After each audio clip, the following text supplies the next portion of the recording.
Despite multiple calls and prior bite incidents, 3 pit bulls escaped their owner's fence on May 27, 2023.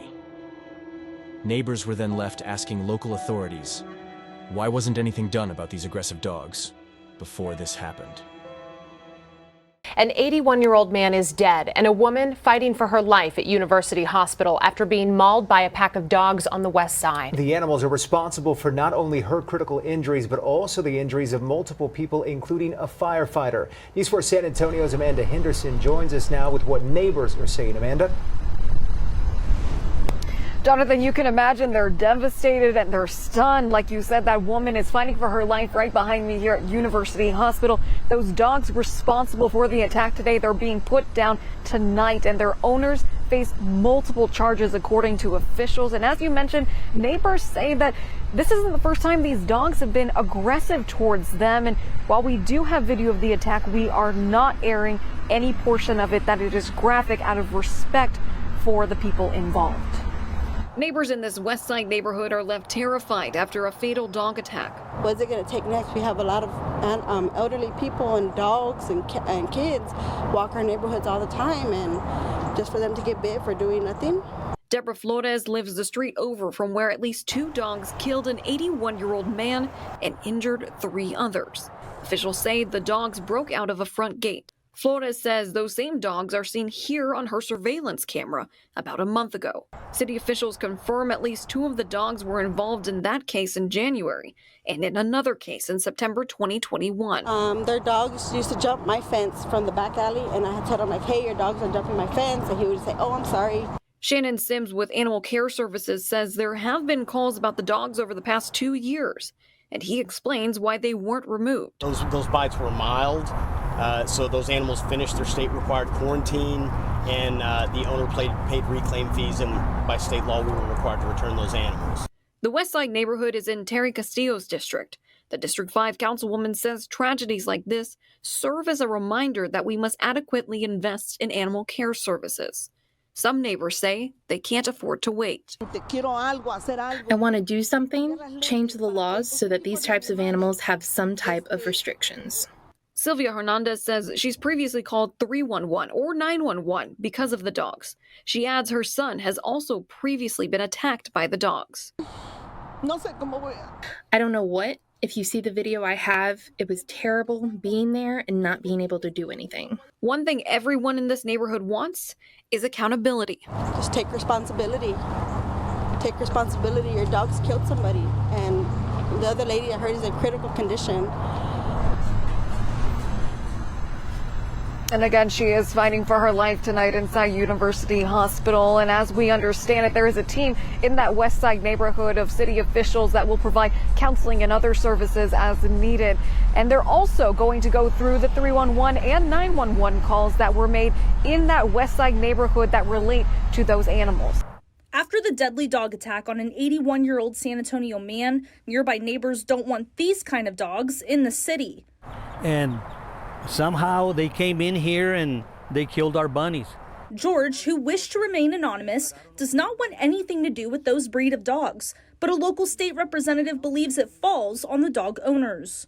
The reason that I filed HB 1653 is because I have some seniors in my district that had a problem with some dogs. Representative Liz Campos says this hits home. She found her neighbor injured by a dog attack, prompting Campos to make sure something is done on the state level.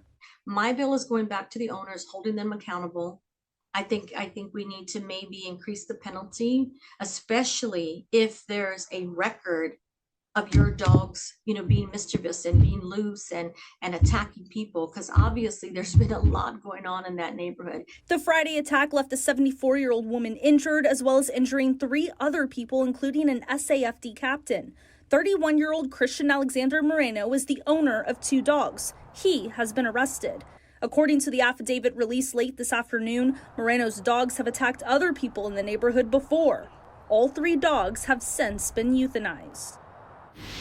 Now, Representative Campos' bill would increase the criminal penalty from a Class C to Class B misdemeanor. She says she will honor the victim's family by pushing hard to make sure this bill is passed. Tonight, we are learning more about the victims of that deadly dog attack on the city's southwest side. The family of Ramon and Janie Najera starting this verified GoFundMe account for their grandparents.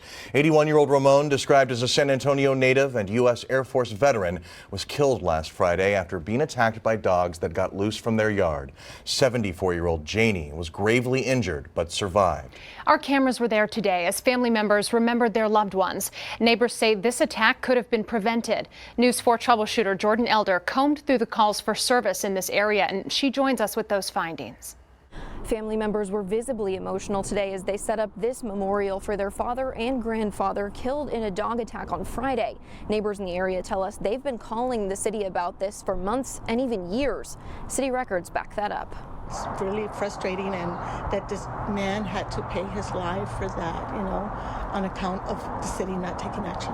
This is Belinda Rodriguez. She says she's called the city more than a dozen times about the dogs involved in Friday's mauling. Officials with Animal Care Services confirmed the dogs were also involved in 2 other biting cases, as well as several other reports. All 3 dogs involved in the mauling have been euthanized. We combed through 311 records and found that many of these cases are still open. Some of those cases, either we've had an officer out and there's an open investigation that continues, and then others of those that have been dispatched have not had an officer to the location yet. ACS Director Shannon Sims says you have to complete an affidavit in order to move forward with significant bite investigations. When we seek that affidavit, what we find is a lot of times folks are either afraid of their neighbor, they don't want to stir up drama within their neighborhood, and so they decline to fill out the actual affidavit to initiate that process. Sims says staffing is a concern in these cases too. You're talking about 16 to 17,000 calls for service a year just in that particular category, not even including bites.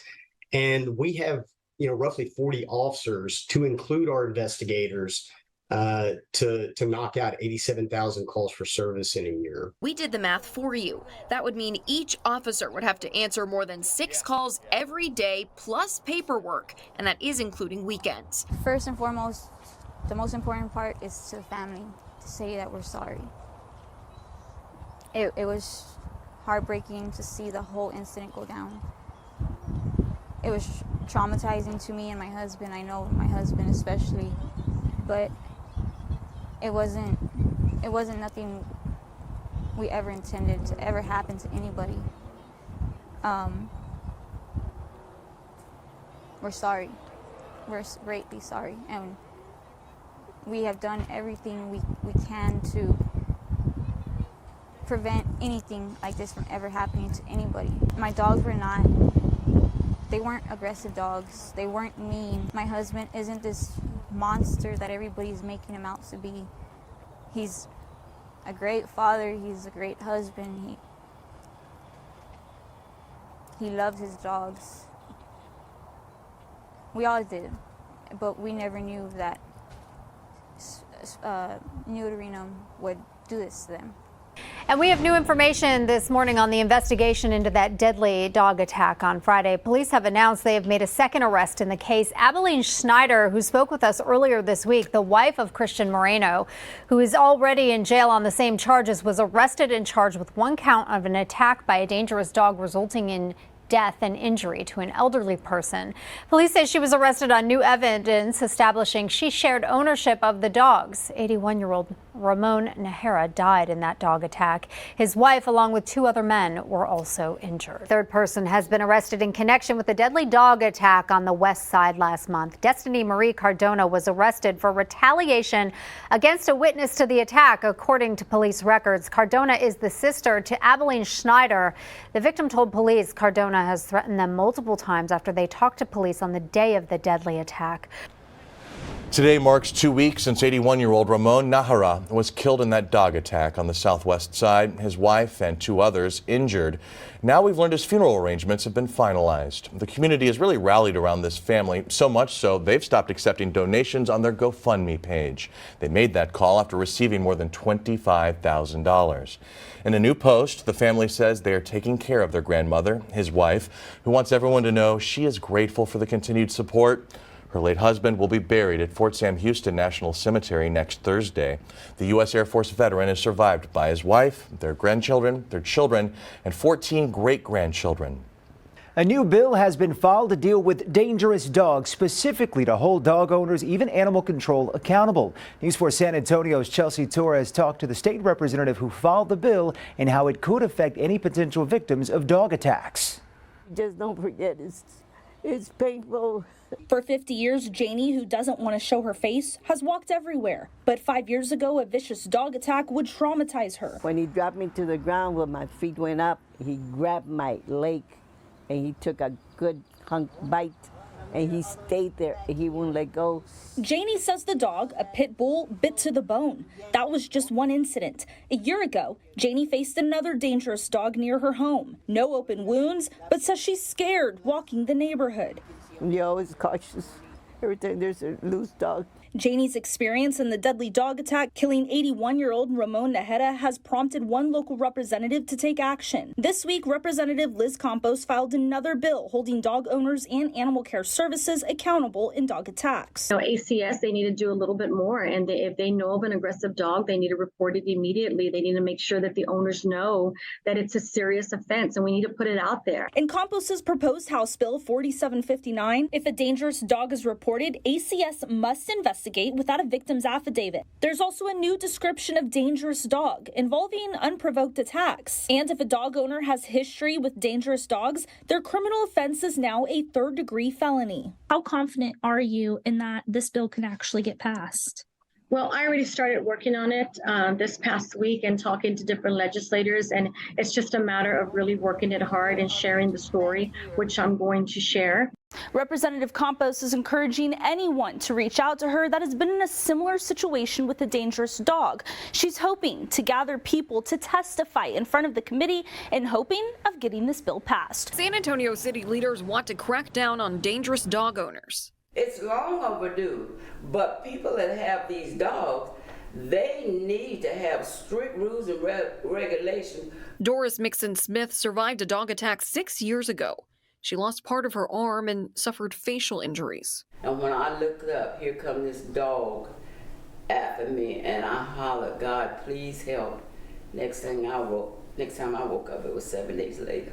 Weeks after a dog attack killed Ramon Najera and injured 3 others, city leaders are presenting the Good Neighbor proposal. District 5 is where the attack happened, and Councilwoman Terry Castillo says the proposal has been a collaborative effort. Moving with urgency around this issue is important for a number of reasons. If passed, areas with a large number of 911, 311, and non-emergency calls will be addressed. Owners could be cited criminally in certain situations.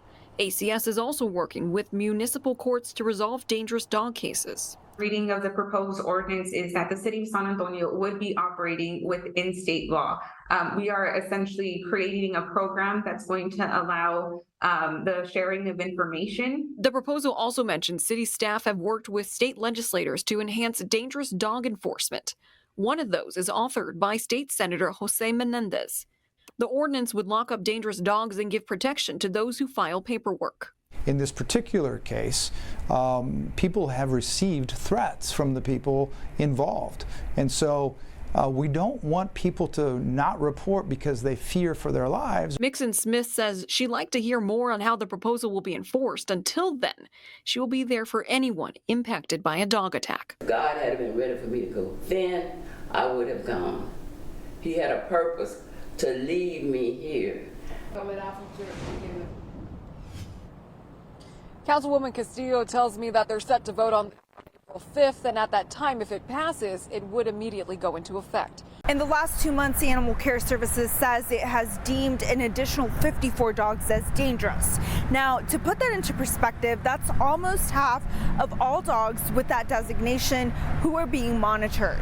He lunged at him first, and Max, the dog, went forward to try to protect my brother because that's his job.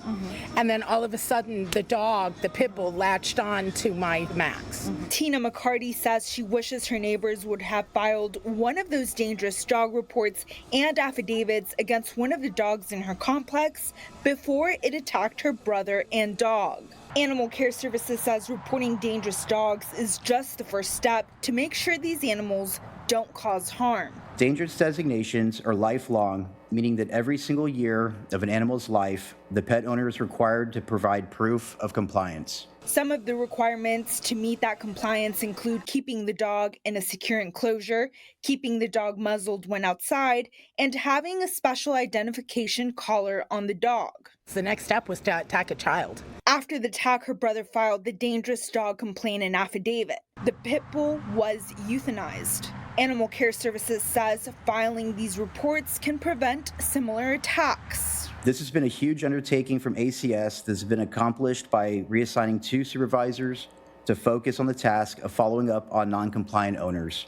Animal Care Services says that once you have made a report of a dangerous dog, it's extremely important that you also follow an affidavit so they can launch an investigation. The bill aimed at protecting you from dog attacks was met with some opposition at a committee hearing. Officials from Houston and Dallas saying it's subjective and repetitive. It's denying due process, and it's failing to provide a reasonable and clear standard to determine if the dog is a danger. Some of the language is vague. The bill's sponsors say the goal is to identify dangerous dogs before people are hurt or killed. I would hope that accountability can fall more on the dog owner rather than killing these dogs. Attorney Eric Torberson specializes in dangerous dog cases. He says the bill could have major impacts in the courtroom. One of the changes would allow animal control officers to classify a dog as dangerous by observing and documenting their behavior. We actually do enact dangerous dog investigations without a witness testimony.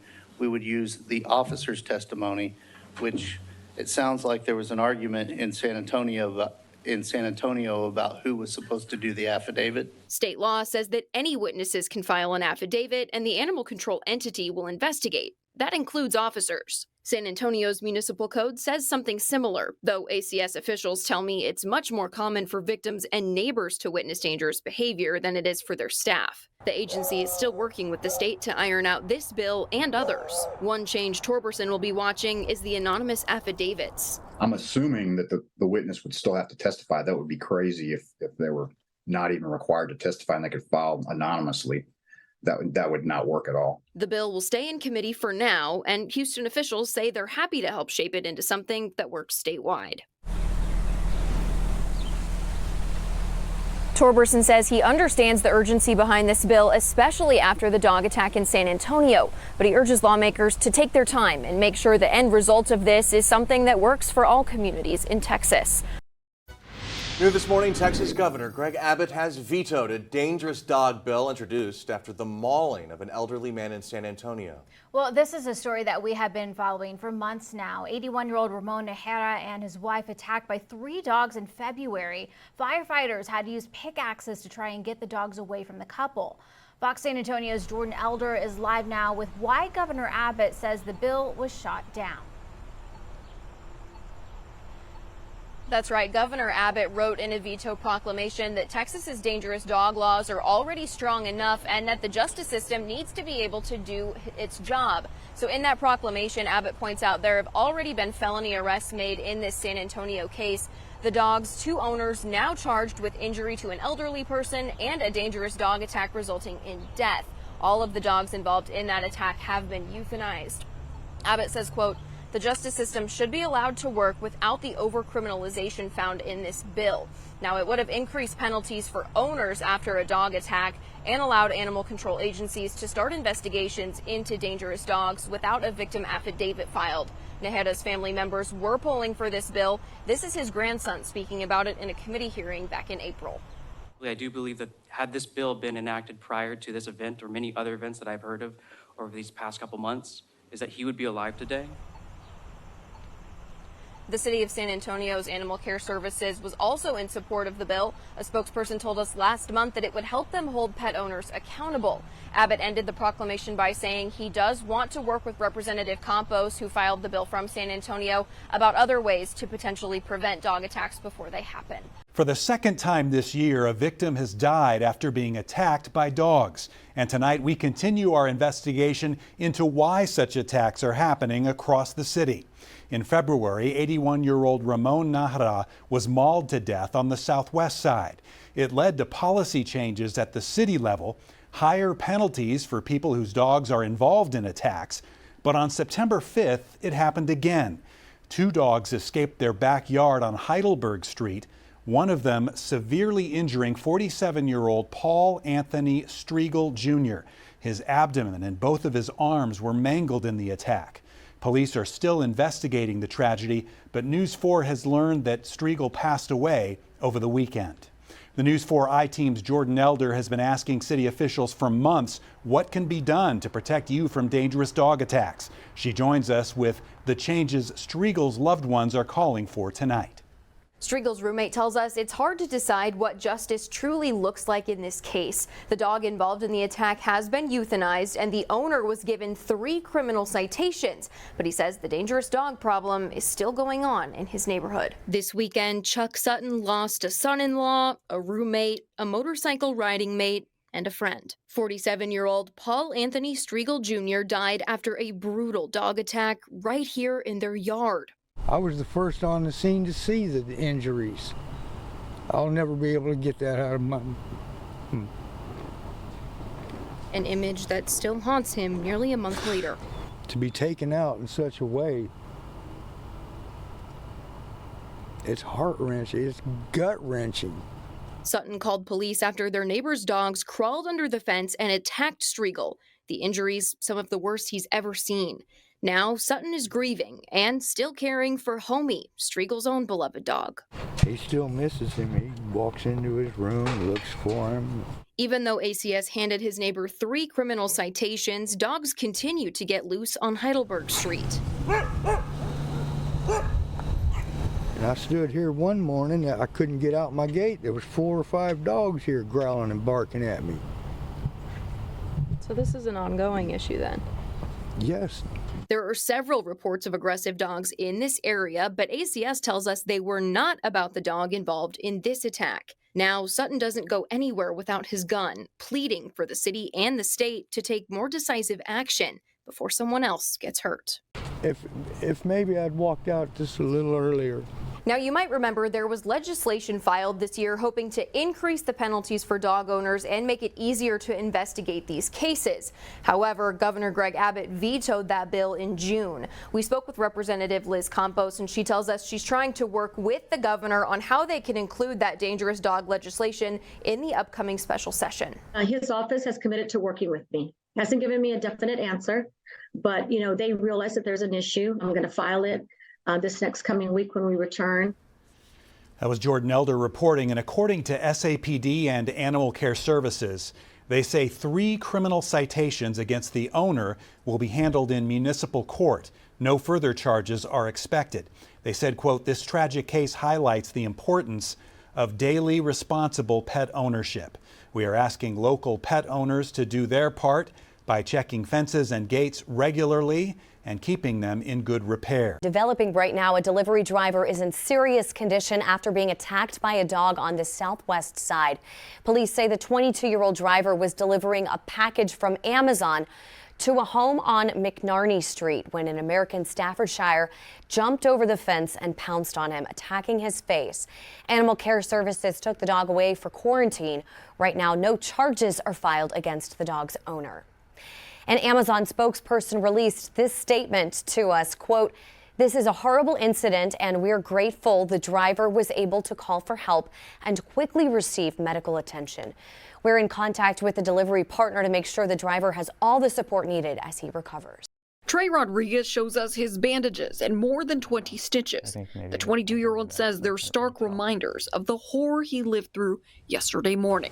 Still trying to find things to do to get it off my mind. I just saw so much blood Like, it was all over my shirt, all over my arms, all over my shorts, my legs. An hour into his Amazon delivery shift, Rodriguez was dropping off a package when he saw a beware of dog sign. And I already knew, like, okay, I gotta be cautious. Since a signature was needed, Rodriguez waited for someone to come outside before getting out of his vehicle. I was walking over there, I was making sure that it was the right person, it was the right address.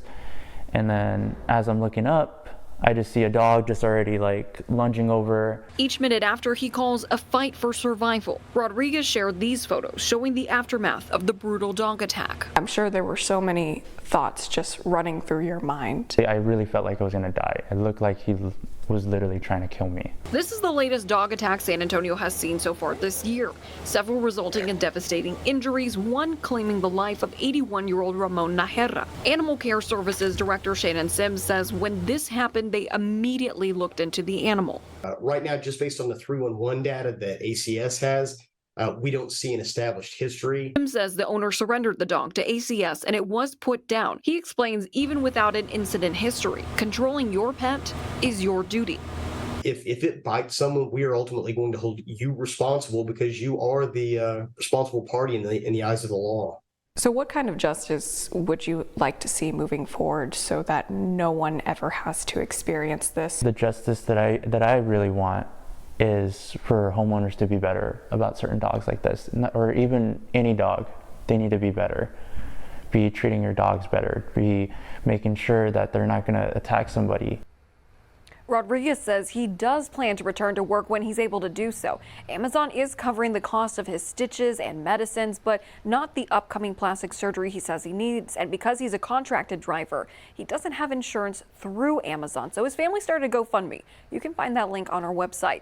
The Najera family told me that dog attacks weren't an issue that they were really aware of. Of course, they miss their father, their grandfather, but they also want what happened to him to be an alarm bell for other families. Horrific scene, horrific for the people that experienced this. The fatal attack on Depla Street left a hole in the Najera family that can't be filled. There's a lot of firsts this year, a lot of firsts without my dad. But now they're using their voices for change. My father lived protecting his country, and he died protecting his loved one. At the state level, Ramon Najera and other members of his family advocated for the bill that would have allowed anonymous reporting about bites and attacks and given ACS more power to investigate these cases. It was, devastating that we didn't get it passed. The governor vetoed that bill, but Raymond and lawmakers say they'll keep fighting for it. It's just really out of control and something needs to be done. Change doesn't come easily, I guess, in the politics. And I'm hoping that we could come together as a community. Here in San Antonio, do you think that the city has done enough? They've taken some small steps. I think they've been reactive to what happened to my father, but there's a lot that needs to be done. He says there needs to be better notification about dangerous dogs in your area, maybe a hotline for ACS, and lots of information about consequences. His message for you? Keep reporting on loose dogs and reporting on dogs that possibly could be dangerous in your neighborhood. Raymond says his family knows better than anyone. It could save lives. For the News 4i team, I'm Jordan Elder. We dig deeper into new ideas to protect you from loose and dangerous dogs. We know people often don't report these issues for fear of retaliation. And so, to avoid awkward confrontations with your neighbor, city leaders are proposing a new way around that. The I-Team's Jordan Elder explains how that would work. If you want the city to investigate a potentially dangerous or aggressive dog, you have to fill out one of these affidavits, and it has to have your name. There's a new proposal, though, that would allow you to use a pseudonym or a fictitious name instead. We must act now to reduce the chance of further attacks. Councilwoman Marina Alderete-Gavito introduced new policies this week about loose and dangerous dogs, including one that would allow you to report to ACS using a pseudonym. This all centers around the fear of retaliation. In the past, we have heard that neighbors have been threatened by the owners of these dangerous dogs. We have to protect these individuals. We saw similar efforts at the state level last year. State Senator Jose Menendez and State Representative Liz Campos each introduced legislation that, among other measures, would have allowed anonymous affidavits, no names included at all. And unfortunately, Governor Abbott vetoed it. Do you expect similar pushback to the pseudonym program? Yeah, so we met actually with Senator Menendez and talked about why some of the legislation at the state level failed, and also too had the conversation of what could we do here locally at the municipal level to get things through. And part of that was the pseudonym program. Gavito says we have to look at every solution possible, and this might be more widely accepted than anonymous affidavits. Other council members say this could be big for public safety. Maybe we'll have more people reporting because they're not worried so much about retaliation from a neighbor. Both state leaders say it's important to keep addressing this issue, from the paperwork to the pet ownership standards. The fact of the matter is we need to do something to help our community now. We cannot keep waiting. For the News 4i team, I'm Jordan Elder.